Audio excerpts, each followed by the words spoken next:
Namaku Alia. Aku adalah seorang istri dari pria yang sangat kucintai, Reza. Kami menikah 2 tahun lalu, dan sejak saat itu hidup kami sederhana tapi bahagia. Kami tinggal di sebuah rumah kecil di pinggiran kota Bandung. Reza bekerja sebagai arsitek di perusahaan swasta, sedangkan aku menjalankan bisnis kecil-kecilan menjual kue rumahan. Tapi seperti banyak kisah pernikahan lainnya, kebahagiaan kami tidak lepas dari konflik keluarga. Dan tokoh utamanya adalah kakak iparku, Nadia. Nadia adalah kakak perempuan Reza. Sejak pertama kali bertemu denganku, dia tidak pernah menyukai keberadaanku. Mungkin karena aku bukan dari keluarga kaya, atau mungkin karena dia merasa aku tidak pantas menjadi bagian dari keluarga mereka yang bergengsi.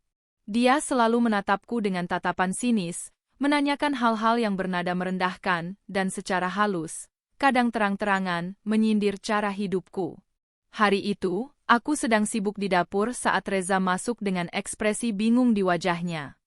"Sayang, Mama dan Nadia mau datang ke sini," katanya. Nadia baru pulang dari luar negeri dan ingin mengadakan makan malam keluarga di sini. Aku menoleh dari adonan kue yang sedang kubuat. Aku berusaha tersenyum meski jantungku mulai berdetak lebih cepat. "Di sini? Bukankah biasanya mereka lebih suka di rumah Mama?" Reza mengangguk pelan. Aku juga heran. Tapi katanya, Nadia ingin melihat rumah kita. Katanya dia bawa oleh-oleh juga. Aku mengangguk, meski dalam hati mulai merasa gelisah. Hari yang ditentukan pun tiba. Aku bangun pagi-pagi sekali, menyiapkan makanan terbaik yang bisa kubuat, ayam bakar bumbu rujak, sop buntut, kue lapis, dan es buah segar. Meskipun ada kegelisahan dalam hati, aku tetap ingin menampilkan yang terbaik. Bukan untuk menyenangkan Nadia, tapi untuk menunjukkan bahwa aku adalah istri yang layak bagi Reza.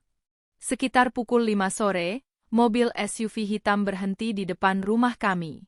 Dari balik tirai, aku bisa melihat sosok elegan Nadia turun dari mobil, mengenakan kacamata hitam besar dan mantel panjang meskipun cuaca panas. Di belakangnya, ibu mertua turun lebih perlahan, dibantu sopir keluarga. Reza menyambut mereka dengan hangat di depan pintu. Aku berdiri di ruang tamu, menunggu dengan senyum sopan. Begitu Nadia masuk, matanya langsung menyapu seluruh ruangan. "Wah, kecil ya," ucapnya sambil melepas kacamata hitamnya. "Tapi, cukup bersih untuk ukuran rumah seperti ini." Aku menahan napas dan tetap tersenyum. "Silakan duduk, Kak Nadia." "Mama, sudah lama tidak ke sini." Ibu mertua tersenyum ramah. "Terima kasih, Alia. Rumahmu selalu wangi. Kamu pakai apa sih?" Aku ingin menjawab, tapi Nadia sudah memotong. "Pasti pakai pewangi murah yang disemprot ke gorden. Khas rumah kecil. Wangi tapi menyengat." Reza menatap Nadia tajam. "Kak, jaga bicaramu." Tapi Nadia hanya mengangkat bahu dan duduk di sofa seperti ratu yang baru turun dari tahta. Seusai makan malam, Nadia membuka tas kecilnya dan mengeluarkan kotak bludru merah.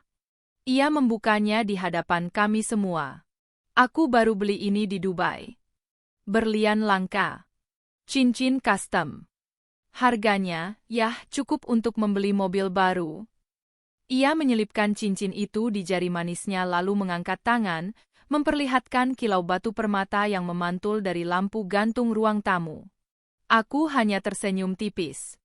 Aku bukan tipe wanita yang tergila-gila pada perhiasan mahal. Tapi aku tahu, ini bukan tentang memamerkan harta.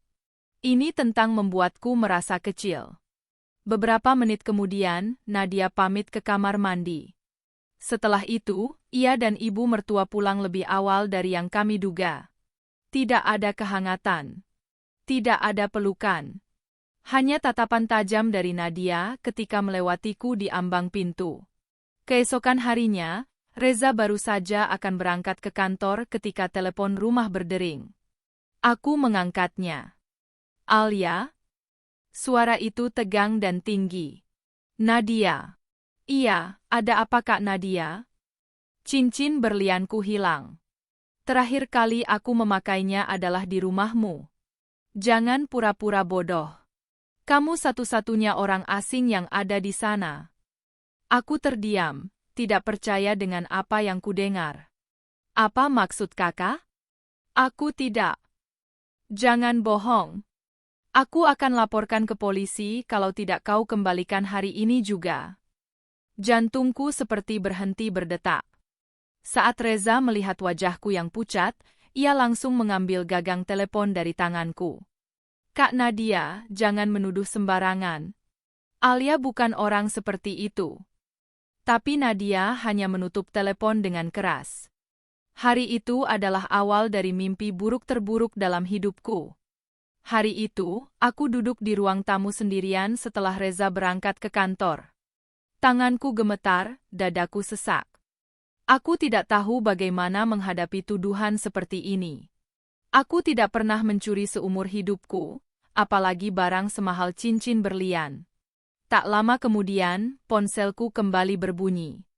Kali ini bukan dari Nadia, melainkan dari ibu mertua.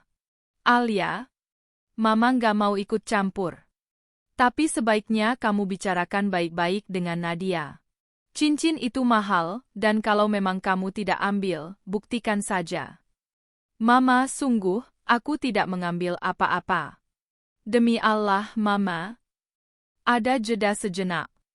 Mama percaya, tapi Nadia sudah bilang akan lapor polisi.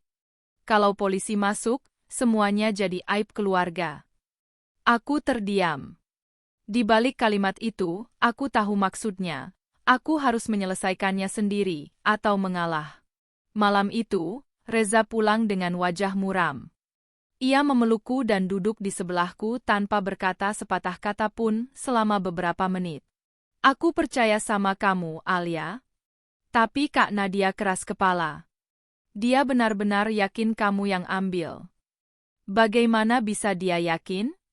Apa ada buktinya? Tidak ada.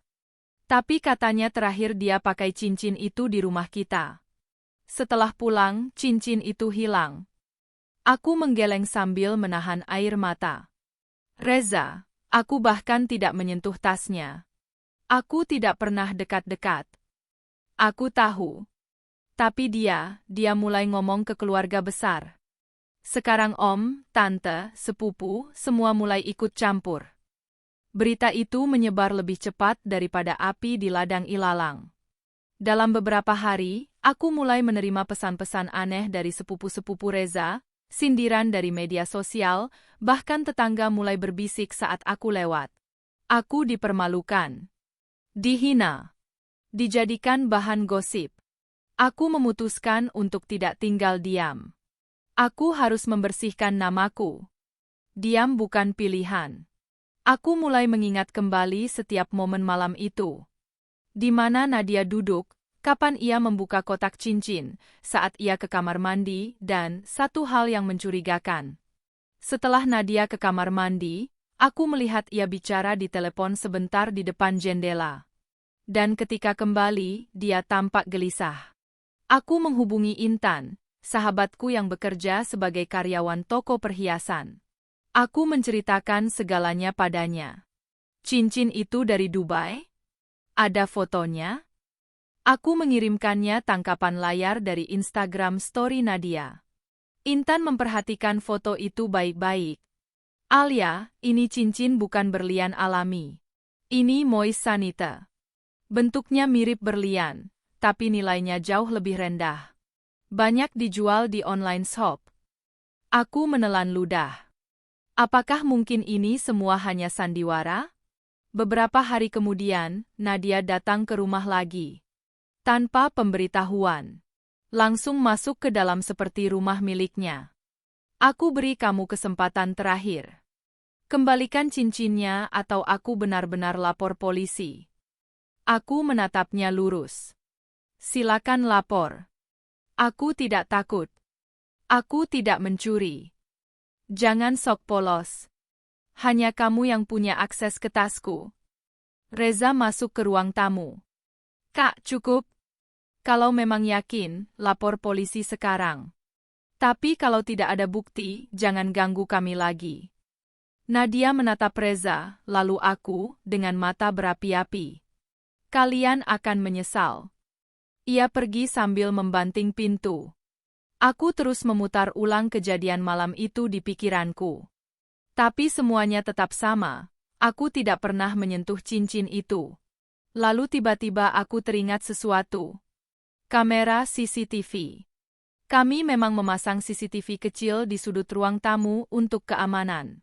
Tidak terlalu canggih, tapi cukup jelas. Selama ini kami jarang membuka rekamannya, tapi mungkin ini saatnya. Aku memanggil Reza. Kita punya rekaman malam itu, kan? Reza tersentak. Ya Tuhan, iya. Aku lupa. Kami segera membuka aplikasi CCTV dari ponsel Reza dan memutar rekaman malam kejadian. Di sana terlihat jelas Nadia duduk di sofa, memperlihatkan cincin itu. Lalu ia pergi ke kamar mandi. Tapi anehnya, sebelum pergi, ia meletakkan kotak cincin di tasnya. Kemudian, sesuatu yang mengejutkan terjadi. Saat Nadia kembali dari kamar mandi, ia berdiri di pojok ruangan, menghadap tembok dan terlihat sedang membuka sesuatu dari balik jaketnya. Ia mengeluarkan kotak merah yang sama dari dalam kantong jaket, bukan dari tas. Aku dan Reza saling memandang. Kok dia ambil lagi dari jaket, bukan dari tas? Tanyaku pelan. Jangan-jangan, dia sengaja menaruh satu di tas dan satu lagi disembunyikan? Setelah itu, Nadia duduk lagi dan berpura-pura mencari sesuatu dalam tas, lalu memasang wajah panik beberapa detik. Ia tidak mengatakan apapun saat itu, tapi dari ekspresinya, ia sedang menyusun rencana. Kami tidak ingin gegabah. Reza menghubungi seorang pengacara temannya dan memperlihatkan rekaman itu. Pengacara tersebut menyarankan untuk menunggu Nadia benar-benar melapor ke polisi, dan di sana bukti bisa ditunjukkan secara sah. 2 hari kemudian, seperti yang sudah diperkirakan, Nadia benar-benar datang dengan polisi. Aku diminta ke kantor polisi untuk dimintai keterangan. Reza ikut menemaniku. Di ruang penyidik, Nadia duduk dengan gaya congkaknya, mengenakan gaun mahal dan sepatu berkilauan. Saya ingin dia diperiksa. Saya kehilangan cincin berlian seharga puluhan juta, kata Nadia dengan tegas. Petugas kepolisian menatapku. Ibu Alia, apakah Anda ingin menyampaikan sesuatu? Aku mengangguk dan menyerahkan flash disk. Ini rekaman dari CCTV rumah kami. Petugas memutarnya di depan semua orang. Dan saat momen Nadia mengambil kotak dari dalam jaket diputar ulang, ruangan menjadi hening. Nadia pucat. Itu bukan aku. Kakak menuduh istri saya mencuri, padahal ternyata kakak sendiri yang menyimpan cincin itu dan menciptakan skenario palsu, kata Reza, tajam dan lantang. Polisi mulai bertanya ke Nadia, dan dari sana, kebohongannya mulai runtuh. Akhirnya, di bawah tekanan, Nadia mengaku. Cincin itu bukan hilang. Ia menjual cincin itu beberapa hari sebelumnya ke toko perhiasan karena butuh uang, tapi tidak ingin keluarganya tahu. Ia berencana menyalahkan Alia agar bisa menciptakan alasan kehilangan tanpa malu. Motifnya bukan hanya uang. Ia memang sejak awal tidak menyukaiku dan ingin menghancurkan reputasiku di keluarga. Polisi tidak melanjutkan tuntutan terhadapku, dan Nadia harus menghadapi tuntutan hukum karena laporan palsu dan pencemaran nama baik. Beberapa minggu kemudian, aku dan Reza duduk di balkon rumah sambil minum teh. Aku minta maaf, sayang.